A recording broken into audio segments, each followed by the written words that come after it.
Imagine this scenario for a moment. You have a chief executive officer, Okay. and he just steps off a 13-hour flight from Tokyo. Oh, wow. That is a long trip. Right. It is exhausting. So he navigates the chaos of a New York airport, sits through an hour of really dense city traffic, and finally he walks through the glass doors of a Manhattan boardroom. So he is finally there. Exactly. He is there to sign a massive, multi-million-dollar contract, but within exactly 7 seconds. Wait, 7 seconds. 7 seconds. Before a single briefcase is open, before a single number is even discussed, he has already decided he will not be doing business with this firm. That is just incredible. The deal is dead. So what went wrong? It wasn't the contract. No, it couldn't be. They haven't even looked at it. Right. It was the greeting. So today we are unpacking the invisible psychology of those critical first 7 seconds. It is a really fascinating phenomenon, honestly, because, we tend to think of business as this purely logical exercise. Yeah, like it's all about the math. Exactly. We assume that if the numbers make sense, well, the deal will just happen. But the reality of meeting a new client for the very first time is, it's fundamentally human. It really is. It is a landscape of nervous energy, subtle power dynamics, and very, very careful choices in the exact words we use. Human connection just matters so much more than the initial business proposal. It really does. And I want to say welcome to today's deep dive. I want to speak directly to you, the listener, right now. Yes. Welcome, because we know exactly why you are here. You are a professional, and you are working to master the English language for your career. Which is a huge undertaking. It is. Because of that, we have a very specific mission for our time together today. We are going to explore the high-stakes world of business socializing. And we're going to do it very deliberately. Yes, we will speak slowly, we will speak clearly. We are going to unpack the advanced nuances of professional English so you can understand the exact mechanisms of a successful meeting. We absolutely will not rush this. No rushing at all. That deliberate pace is crucial because the concepts we are exploring today, well, they require deep attention. If you are listening to us, you are likely navigating international business environments. Which means the stakes are high. Exactly. You need to know more than just basic vocabulary. You need to understand the psychology behind the words. So we are focusing deeply on one single critical event, which is meeting a new client for the first time. Okay, let's unpack this. Let's look at that opening scenario again. The Tokyo CEO. Right, the CEO who walked away after 7 seconds. Why 7 seconds? Why are we dedicating an entire deep dive to a window of time that is barely long enough to take a breath? Well, it comes down to human neurobiology. It is incredibly fast. In the world, business psychology research shows that people form a solid, nearly unchangeable first impression within just 7 seconds of meeting someone. Almost unchangeable. That is terrifying. It is. But the human brain is just a pattern recognition machine. It evolved to instantly assess whether a new person is a friend or, a threat. I see. Right. So in a business context, your client's brain is secretly asking, is this person competent? Yeah. Are they trustworthy? Do I feel safe with them? And it literally answers all those questions in 7 seconds. So think of those 7 seconds like the trailer for a movie. Oh, I like that analogy. Yeah. When you watch a 2-minute movie trailer, it tells you everything you need to know about the tone, the quality, and the story of the film. Right. It tells you if it's a comedy or a drama. Exactly. It tells you if you actually want to invest 2 hours of your life watching it, those first 7 seconds of a meeting, they are the trailer for your entire professional relationship. That is the perfect way to look at it. And what exactly is happening in that tiny window of time? It is certainly not a deep conversation. Definitely not. It is a rapid exchange of signals. It is your body language. It is the specific tone of your voice. And it is your opening words. Just those 3 things. Yeah. These 3 elements are doing all the heavy lifting. They act as the foundation for every single negotiation that will follow. And, as an English learner, knowing that you only have 7 seconds can feel totally paralyzing. Oh, absolutely. The pressure is huge. Right. You might worry about conjugating a verb incorrectly or using the wrong preposition. Or just stumbling over your pronunciation. Exactly. The pressure is immense. But today, our goal is to completely remove that panic for you. We want to make it easy. We are going to break down the exact phrases, the precise tone, and the physical etiquette you need to project absolute confidence. Exactly. So by the end of this deep dive, whether you are greeting a client in a chaotic airport terminal Or maybe a quiet hotel lobby. Or a really formal boardroom. Right.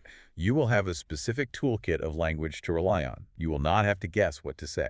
So how are we going to build this toolkit? Well, we won't just give you a list of words to memorize. Memorizing lists rarely works anyway. Exactly. Instead, we are going to explore the underlying logic of the language. First, we will examine the building blocks. The foundational concepts. Right. 3 foundational concepts of business socializing.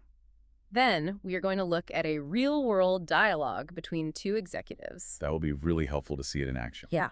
We will dissect the psychology of what we call the first handshake, and we will learn how to create a VIP experience for any guest. And we will also analyze the hidden mechanics of small talk. Which everyone dreads. They really do. But we will explain how to use what we call low-stakes questions to lower a client's stress levels and build immediate positive energy. And finally, we'll break down the physical choreography and the cultural etiquette of exchanging business cards. Plus, how to use soft commands to guide your client with authority and, grace. It is a really rich journey ahead. So let's begin with the foundation. Before we can analyze a real conversation, we need to understand the basic tools of engagement. Right, because if you want to project authority in a second language, you really need to understand the social mechanisms behind the words and objects you use. Yes. The first concept we need to deeply understand actually involves a physical object. The phrase is business card. I will say that again, slowly. Business card. Now, I have to challenge this right away. Okay, go for it. Because we are working in a highly digital, highly connected modern world, every single professional has a smartphone in their pocket. That is very true. We all have extensive digital profiles on networking platforms like LinkedIn. Right, where your whole resume lives. Exactly. We can share our entire work history, our portfolio, and our contact information by simply tapping our phones together or scanning a QR code. Very efficient. So from a purely logical standpoint, haven't digital profiles rendered the physical piece of paper completely obsolete? I mean, do we truly still need a business card? It is a very, very logical question to ask. From a pure data transfer perspective, sure, a smartphone is much more efficient. Right. But business socializing is not about data transfer. Oh, that's a great point. It is about human connection and respect. Despite all our digital advancements, the physical business card has not been replaced. Really, not all. Not at all. In many cultures around the world, particularly throughout Asia and Europe, the physical card remains a deeply ingrained professional ritual. A ritual. You know, the word ritual is key here. It elevates the whole action. It does. A ritual is not just a habit. It is an action performed with deliberate intention and respect. Precisely. When you hand someone a physical business card, you are not simply transferring a phone number. The card serves as an extension of your professional identity. An extension of your identity. Yes. Let's look at the psychology of that. Yeah. A digital profile just lives in the cloud, right? Okay. It's totally invisible until you look at a screen. Yeah, you can't touch it. But a high-quality, crisp piece of paper has real weight. It has texture. It occupies physical space. It's tangible. Exactly. It represents the time, the effort, and the reputation of both you and your organization. So handing over a crisp, well-designed business card establishes your physical presence in the room. Yes. If I hand you a card that is, say, crumpled up or stained with coffee. No, that would be terrible. Right. I am non-verbally communicating that I am careless with my professional identity. And if I am careless with my own identity, well, I will probably be careless with your business. Exactly. It is a physical manifestation of trust. We will discuss the precise physical choreography of exchanging these cards later on. Yes, the exact movements. But for now, just understand that the business card is a vital tool for establishing immediate, tangible credibility. Okay, so establishing that physical presence is powerful. But what happens when you open your mouth? That is the next step. How do you project that same weight and authority verbally? That brings us to our second foundational concept. Yeah. This is a phrase that instantly elevates your professional tone. The phrase is, on behalf of, listen to the rhythm of that slowly, on behalf. Oh. This is truly one of the most elegant tools in the English language. You can think of the phrase on behalf of as a professional shield. The professional shield. Okay, let's unpack how that mechanism actually works in a social setting. How does a simple phrase act like a shield? Let's imagine you are a junior executive. Or perhaps you're simply walking into a room full of very senior, very intimidating clients. A really scary situation. Right. It is completely natural to feel a sense of imposter syndrome. You might feel a heavy burden of personal pressure, as if you are standing all alone against a massive challenge. Yeah, all eyes are just on you. Exactly. But when you use the phrase "on behalf of," you instantly alter the psychological dynamic of the room. How so? You signal to the client that you are not acting as an isolated individual. You are acting as the voice of an entire collective. Oh, I see. You are deflecting the pressure away from yourself and distributing it across your whole organization. Precise. If I say, I am here on behalf of my company, I am bringing the entire weight, history, and reputation of my organization into the room with me. I am standing safely behind the shield of my team. Yes, and it lends you immediate gravitas.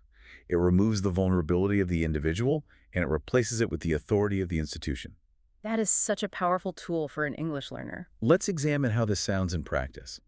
Listen closely to the tone and the rhythm of these examples. I want you to hear the difference. Okay, here's the first scenario. Imagine someone is receiving recognition, like an award. Okay. They could just say, I am accepting this award for my department. Which is fine, but a bit basic. Right. But listen to how much more authoritative it sounds when we use our key phrase, I am accepting this award on behalf of the marketing department. Much better. I will repeat that slowly for the listeners. Hmm. I am accepting this award on behalf of the marketing department. The difference is striking, isn't it? Yeah. It sounds formal, it sounds generous, and it is highly professional. You are acknowledging the collective effort. It really changes the whole vibe. Now, here is a second scenario, one that happens every single day in offices everywhere. You need to make a phone call for your boss. Oh, this is a classic one. A beginner might say, my manager told me to call you to confirm the appointment. Right. And how does that sound to you? To be honest, it sounds a bit like a child running an errand for a parent. It totally lacks authority. Exactly. It makes you sound like a messenger, not a professional. Yeah. But if we upgrade the language, we change the perception. So what should they say? I am calling on behalf of my manager to confirm the appointment. Oh, wow. I am calling on behalf of my manager to confirm the appointment. It transforms you from an errand runner into an official representative. It absolutely does. It is a masterful tool of advanced politeness. Yeah. If you are taking notes right now, underline the phrase on behalf of. Yes, underline it twice. Practice the cadence of it. Say it out loud. On behalf of. So our third foundational concept deals with the friction of human interaction. The friction, yes. When two strangers meet to discuss money, contracts, or obligations, there is naturally a very high level of social friction. It can be very tense. The tool we use to reduce this friction is known as small talk. Small talk. Yes, small talk. It is often described as the social glue of business. It is the light, informal conversation that occurs before the serious negotiations begin. But, I know that for many professionals who are learning English, small talk is actually a source of immense anxiety. Oh, without a doubt. It is arguably the most feared aspect of business socializing for non-native speakers. Why do you think that is? The anxiety comes from a complete misunderstanding of the goal. Okay. Tell me more. Many learners believe they need to demonstrate this massive vocabulary, or they think they need to engage in deep philosophical discussions just to impress the client. Right, they feel like they have to be entertaining. Exactly. They worry, what if I use the wrong idiom? What if I cannot find the right word for a really complex political topic? So how do we reframe this for our listeners? Why is small talk so essential, and why shouldn't it cause them anxiety? Small talk is essential because it serves as a social shock absorber. A shock absorber. Yes. If you hit a client immediately with hard numbers, margins, and legal clauses, the very second they walk through the door, the interaction feels abrasive. It feels aggressive. It feels purely transactional and really cold. Small talk exists to prove your humanity. Wow, to prove your humanity. Yes, it demonstrates that you are capable of empathy, that you are observant, and that you are a safe person to interact with. You are establishing a baseline of just normal human behavior before you ask them to trust you with their money. Precisely. And the secret to small talk is that the topics should never, ever be complex. Keep it simple. Keep it very simple. You do not want to discuss politics, religion, or deeply personal philosophies. The goal is to find universal, shared experiences. Like what? You talk about the weather, you talk about the local traffic, you talk about the journey from the airport. Or even just the quality of the coffee in the lobby. Exactly. Yeah. Because everyone experiences weather, Everyone deals with traffic, and everyone understands the fatigue of travel. That makes so much sense. It creates an immediate, safe, shared narrative space. And the best part for learners is that it requires very little vocabulary, but it yields massive social rewards. Massive rewards. Okay, so now that we have established these three foundational Let's tools, review them quickly. yes, the physical presence of the business card, the authoritative shield of on behalf of, and the social shock absorber of small talk. Perfect. We are ready to see them applied in a real-world scenario. Let's set the scene. We are going to analyze a specific high-stakes meeting. Okay, paint the picture for us. Imagine the headquarters of a major technology firm located right in the center of New York City. The environment is fast-paced, it's loud, and it is intense. Okay, I can picture it. Inside this firm, we have a senior director named Mrs. Jane Henderson. She is waiting in the reception area for a highly anticipated guest. And who is the guest? That guest is Mr. Ken Tanaka. Mr. Tanaka is an executive representing a company called ABC Electronics, and he has just completed a grueling journey. Very grueling. He flew from Tokyo, Japan, directly to New York. Let's consider Mr. Tanaka's physical and mental state at this exact moment, because empathy is key here. Right. He has been in transit for over 13 hours.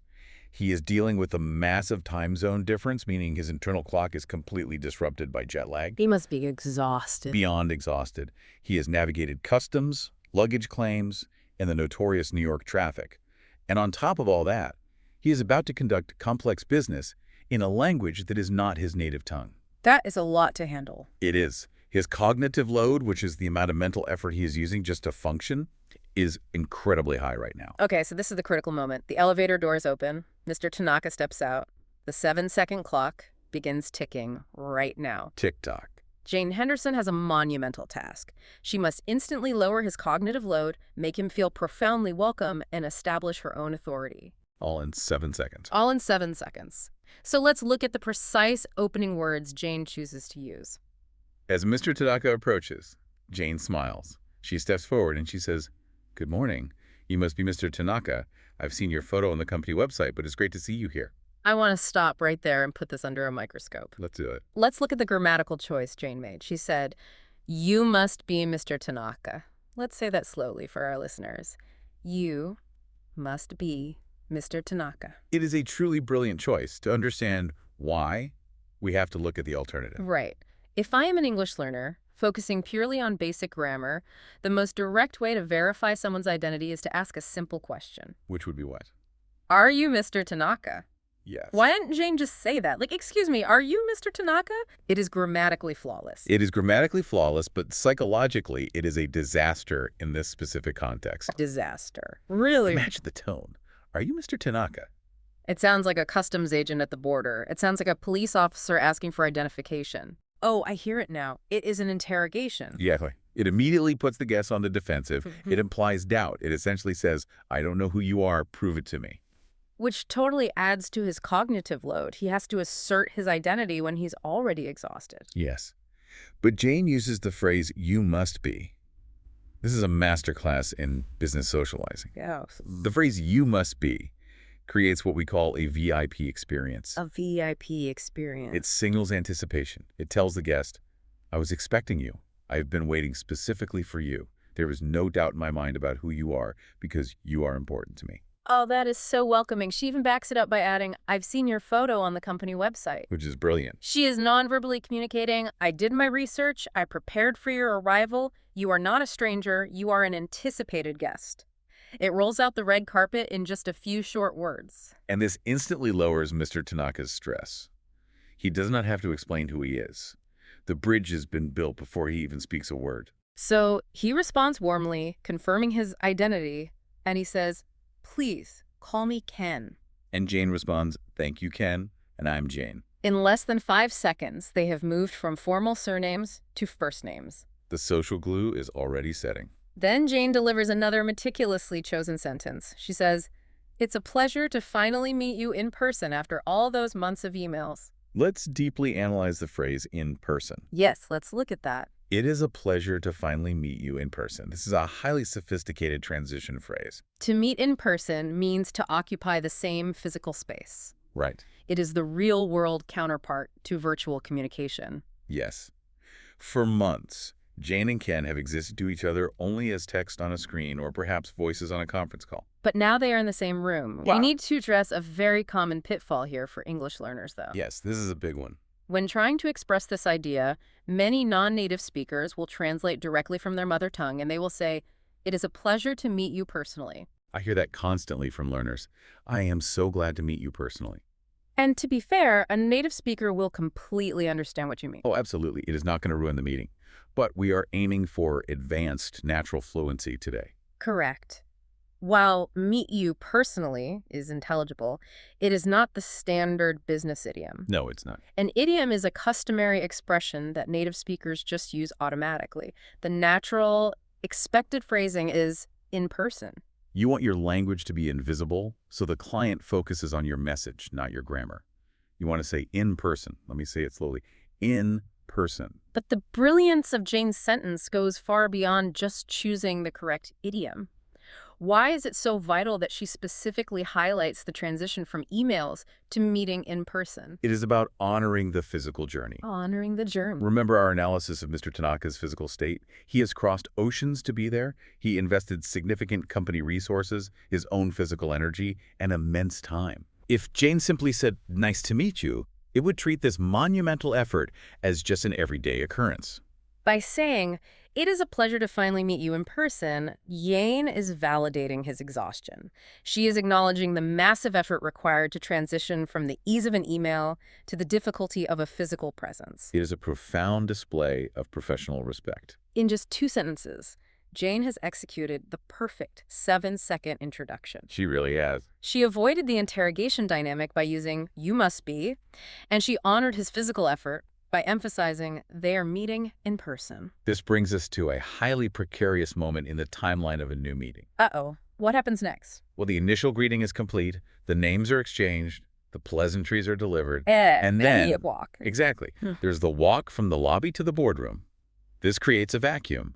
It is the dangerous silence. The dangerous silence. That is where so many junior professionals just panic. They absolutely freeze. Because you are walking down a long hallway, you cannot just march in total silence. That is so awkward. Extremely awkward. But you also cannot abruptly ask, "So what are your thoughts on the quarterly profit margins?" while waiting for an elevator. No, that is far too aggressive and it breaks the social contract. So how do we navigate this hallway?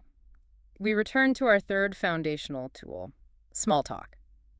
Let's observe Jane's next move. Okay. She asks Mr. Tanaka, "How was your flight from Tokyo? I heard there were some delays at JFK Airport today." This is a textbook example of what communication experts call a low-stakes question. A low-stakes question. To master business English, you must master the low-stakes question. Let's define the mechanics of this so our listeners really grasp it. Okay, if you are making an investment and you put your entire life savings on the line, the stakes are incredibly high. Yes. The pressure is immense. If you make a mistake, you lose everything. But if you play a game with fake money, while the stakes are low, there is zero pressure. Exactly. A low-stakes question is an inquiry that requires zero intellectual heavy lifting to answer. Zero lift. Remember, Mr. Tanaka is suffering from jet lag. His brain is tired. A high-stakes question would force him to recall complex data, translate it into English, and formulate a strategic answer. Which is exhausting. Very. A low-stakes question, like asking about his flight, allows his brain to just coast. He already knows the answer. He simply has to narrate his recent experience. It provides him with a moment of cognitive rest while still engaging in polite conversation. And notice the brilliant second half of Jane's statement.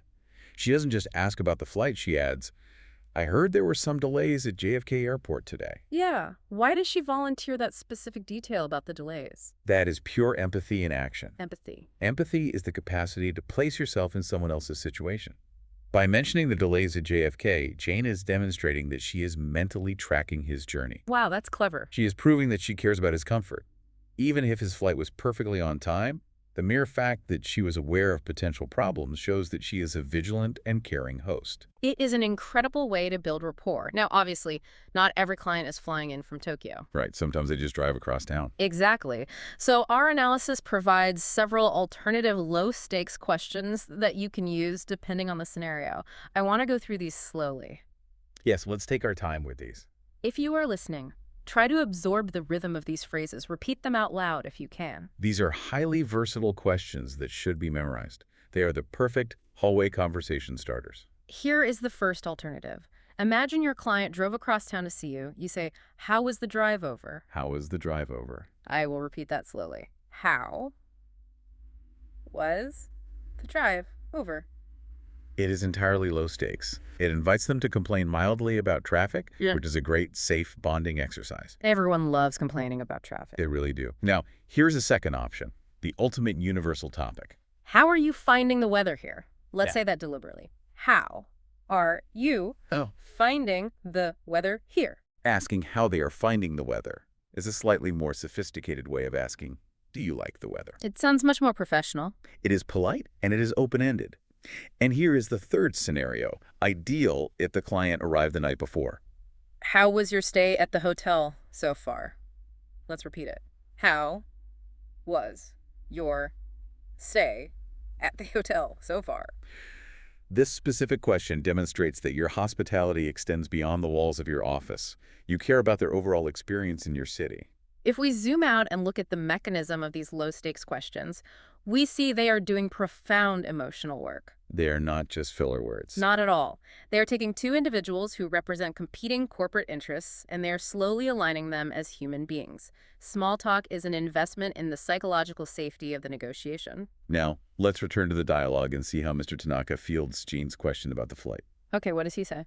He replies, "It was a long journey, about 13 hours, but the service was excellent. I managed to get some sleep." He answers smoothly. He validates the long journey, but he deliberately keeps the tone positive by mentioning the excellent service and the fact that he actually slept. A great response. Now, the ball is back in Jane's court. How she responds to this mundane detail is another opportunity to shape the energy of the room. What does Jane say? Jane replies, "That's impressive. I usually can't sleep a wink on planes." I want to isolate the adjective Jane chose to use here. She used the word impressive. That's impressive. Now, I have to push back on this a little bit. Okay, let's hear it. Let's view this through the lens of a learner who wants to, authentic. Isn't the word impressive a bit dramatic here? Dramatic. How so? I mean, the man just closed his eyes and slept on a plane? He didn't cure a disease? If I were the host, I might feel incredibly fake saying, "That's impressive." I see your point. Why not just say, "That's good," or "I'm glad"? It is a fair critique, and it is exactly why learners often sound flat when speaking business English. Ah, okay. You absolutely could say, "That's good." It is factually accurate. But in the theater of business socializing, good is a dead-end word. A dead-end word. When you say, "That's good," your vocal tone naturally flattens. It drops in pitch. It signals the end of the energy exchange. Oh, I see the mechanism now. When you choose a word like impressive, it physically changes how you speak. Exactly. Try saying, "That's impressive," in a flat, monotone voice. That's impressive. Wow, yeah, it's almost impossible. Right. The word itself forces you to raise your pitch, project your voice, and likely smile. It forces you to inject positive energy into the physical space. So you were not literally saying he performed a miracle by sleeping. No, you are using the word to elevate the emotional temperature of the conversation. You are making the guest feel successful, even about the smallest, most mundane action. This is a core strategy for upgrading your professional English. It really is. You need to identify your basic adjectives and replace them with high-energy alternatives. Let's practice a few of these upgrades slowly. Excellent idea. Let's do that. Instead of saying something is just good, try using this word, brilliant. Brilliant. Let the syllables bounce. It is an exceptionally positive word used frequently in British and international English to express enthusiastic approval. Or use Jane's choice, impressive. Impressive.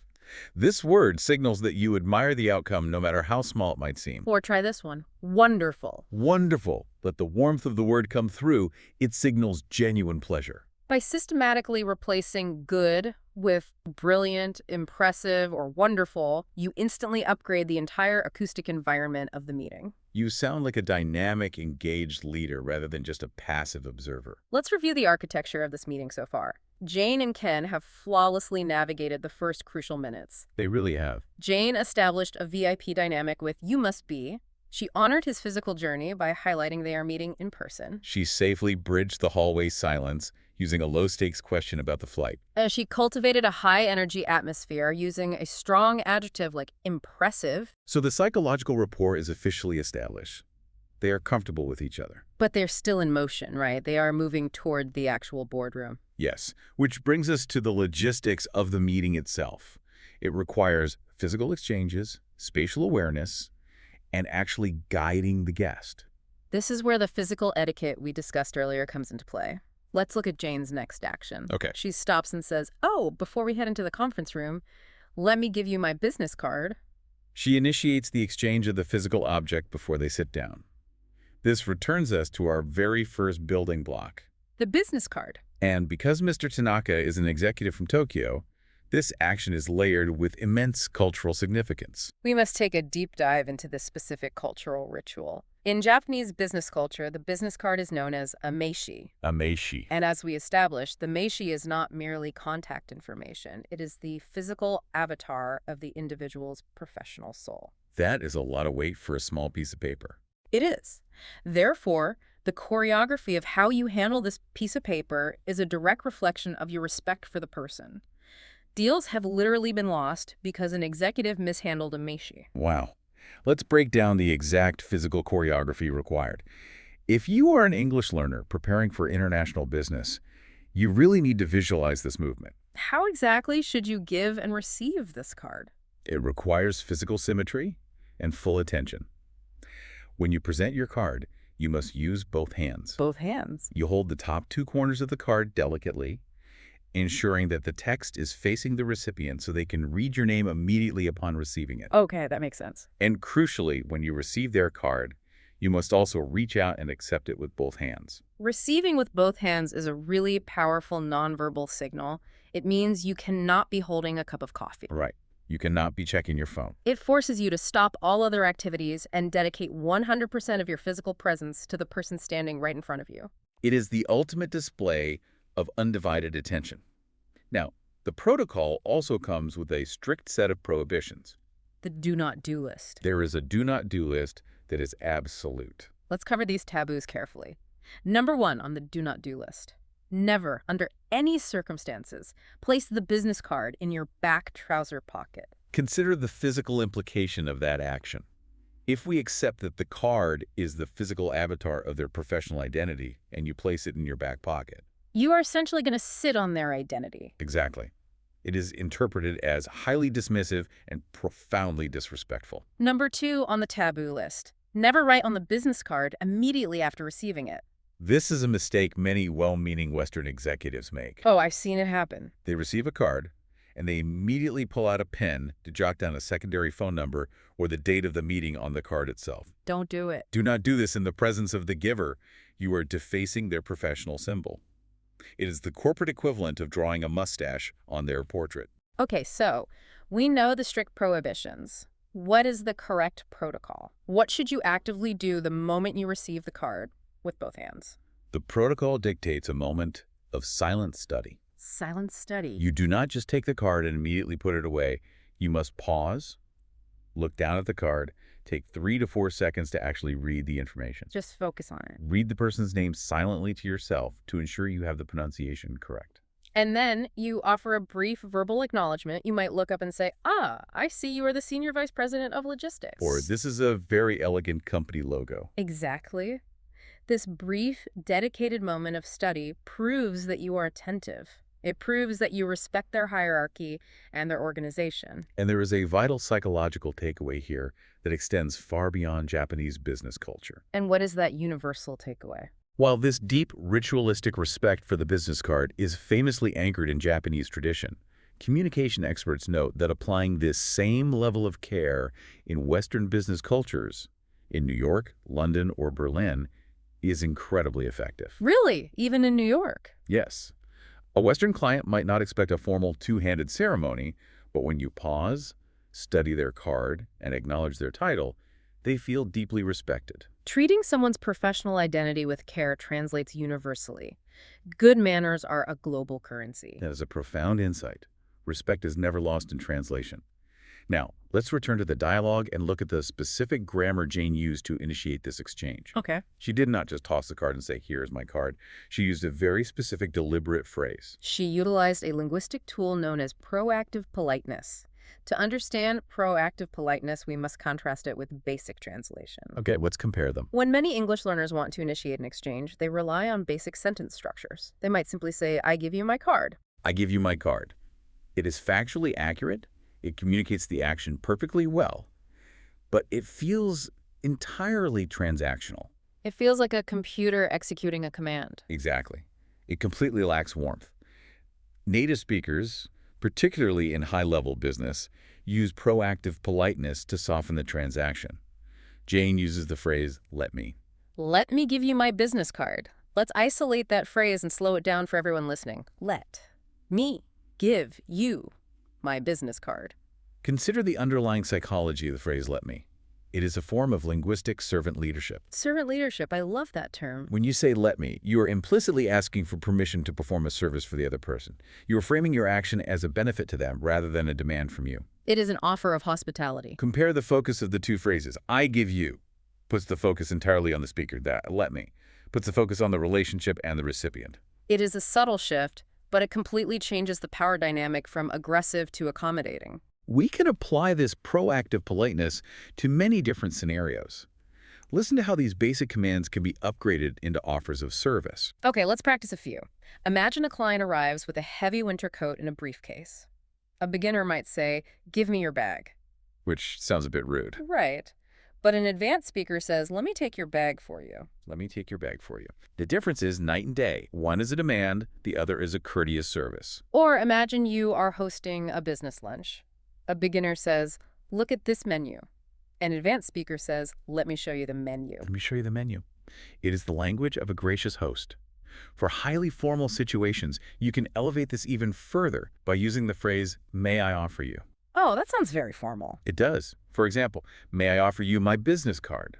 This represents the absolute pinnacle of formal business etiquette. It is these micro adjustments in vocabulary shifting from the transactional I give you to the hospitable let me give you, that truly separate basic language proficiency from advanced authoritative business English. We have now arrived at the final interaction of our scenario.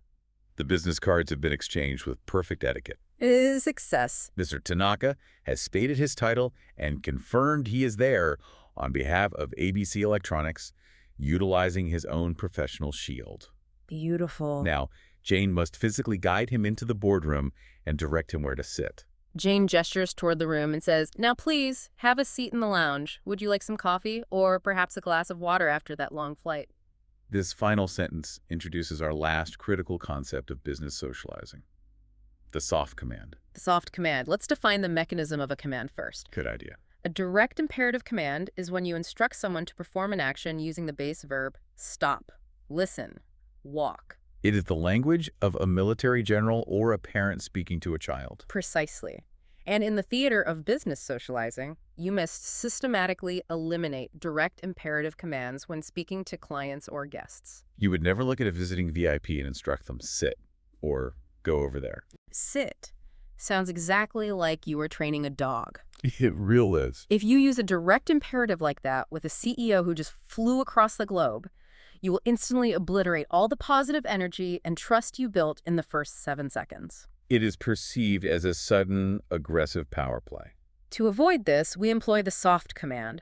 A soft command achieves the exact same physical result, getting the client to sit down, but it wraps the instruction in layers of linguistic padding. It softens the blow so that the instruction feels like a warm invitation rather than a rigid order. Let's explore the mechanics of these soft alternatives. I'm going to read a few examples slowly. I want you to listen to the gentle guiding tone of these phrases. Okay, let's hear them. Here is the first alternative to the aggressive, sit down. You say, please have a seat. Please have a seat. By changing the verb from sit to have, you are offering them an experience rather than ordering a physical posture. That is a great way to put it. Here is the second example. You need the client to follow you down a hallway. Instead of saying walk this way, you say let's head this way. Let's head this way. The genius here is the contraction let's, which means let us. It implies collective movement. We're doing it together. Yes. You are not ordering them to march. You are suggesting that you journey together. It is collaborative. And here is the third example. You want them to leave their umbrella by the door. Instead of saying, leave your umbrella here, you say, feel free to leave your umbrella here. Feel free to leave your umbrella here. This is perhaps the most elegant soft command of all. It explicitly grants the guest autonomy. Economy. You are giving them permission and an option, rather than a mandate. The illusion of choice makes the guest feel entirely in control. So when we analyze the cumulative effect of these soft commands, what is the ultimate emotional state we are creating for the guest? We are creating a state of absolute psychological comfort. We are creating true hospitality. Hospitality. When you utilize soft commands, the client never feels managed or ordered around. They feel like a deeply respected guest in your home. They feel cared for. And Jane cements this feeling of hospitality with her final gesture. She asks, would you like some coffee? Or perhaps a glass of water after that long flight? Such a nice touch. She seamlessly ties her offer of a refreshment back to the low-stakes small talk they shared earlier about his journey. The transition is incredibly smooth. It flows perfectly. Mr. Tanaka accepts the water with gratitude, they take their seats, and the hard business can finally safely begin. It is a masterclass. Jane Henderson navigated those dangerous early minutes flawlessly. She utilized every tool in the Advanced Business English Toolkit to build a bulletproof foundation of trust. We have journeyed really deep into the mechanics of human interaction today. We have covered an immense amount of psychological and linguistic ground. We covered a lot. Let's take a moment to carefully synthesize everything we have unpacked. Synthesis is vital for moving these concepts from short-term memory into active, fluent vocabulary. Let's review the core mechanisms. First, we establish the biological reality of the first impression. The human brain makes a concrete judgment in just 7 seconds. 7 seconds. During that microscopic window, your tone, your posture, and your opening words are entirely responsible for signaling competence and safety. Second, we explored the foundational tools of professional authority. We learned that the physical business card is not obsolete. It is a tangible token of trust and a physical extension of your identity. A very important ritual. We also learned how to deflect personal pressure and project institutional weight by using the professional shield on behalf of. Third, we demystify the anxiety of small talk. We learn that it is not about demonstrating a massive vocabulary, but about acting as a social shock absorber. By utilizing low-stakes questions, asking about the drive, the weather, or the hotel, we give the client's brain a moment of cognitive rest while establishing a shared human narrative. Fourth, we focused on the deliberate upgrading of our vocabulary to project leadership. We moved away from the interrogative, are you, and adopted the anticipatory, you must be, to generate a VIP experience. We replaced the transactional, I give you, with the servant leadership phrase, let me, to demonstrate proactive politeness. And we learned to banish flat words like good, replacing them with high-energy adjectives like impressive and brilliant to elevate the emotional temperature of the room. And finally, we decoded the choreography of respect. We explored the two-handed exchange of the business card, recognizing that focused attention is universally respected. And we learned to guide our clients with grace by eliminating harsh imperatives and utilizing soft commands like, please have a seat and feel free to. I want to address you, the learner, one final time. We have deconstructed the psychology behind a lot of language today. A whole lot. It may feel like an overwhelming amount of nuance to remember when you are standing in front of a real client. But I want to offer you a perspective shift. Mastering the mechanics of these specific phrases actually eliminates the fear of speaking. It really does. It provides you with an anchor. It stops the panic. Exactly. When you intentionally practice the rhythm of you must be, or the cadence of let me, or the gentle tone of have a seat, when you drill these phrases until they are muscle memory, you no longer have to waste cognitive energy worrying about your grammar in the moment. You free up your mind. And when your mind is free, you can focus entirely on the human being standing right in front of you. The transitions will stop feeling rehearsed and will start feeling like genuine hospitality. But it requires deliberate repetition. Deliberate repetition is the only path to fluency. You possess the blueprint now. The next step is simply to speak the words out loud. Practice them every day. Practice makes perfect. As we conclude our deep dive today, I want to leave you with one final provocative concept to consider. Okay, what is it? We have spent this entire session relentlessly focused on the intense, high-stakes environment of meeting a brand new client for the very first time. Right. We have meticulously analyzed the etiquette, the psychological safety, the high-energy adjectives, and the graceful soft commands required to win trust in those first 7 seconds. We covered all of that. But I invite you to shift your perspective entirely. Think about the people you share an office with every single day. Think about your immediate colleagues. The people you already know. Think about your long-term manager. Think about the teammates you have known for 5, perhaps 10 years. Okay. Imagine what would happen to the culture of your workplace if you actively applied this exact same level of proactive politeness to them tomorrow morning. Oh, wow. What if you treated a colleague's idea as impressive instead of just good? What if you used a soft command to guide a junior teammate instead of a harsh directive? That would change everything. What if you offered your oldest coworker the exact same focused VIP energy that you reserve for a stranger stepping off an international flight? The psychology of respect does not diminish over time. It is a really powerful thought to leave on. Thank you so much for joining us on this deep dive today. Keep analyzing, keep practicing, and take absolute control of your 7 seconds.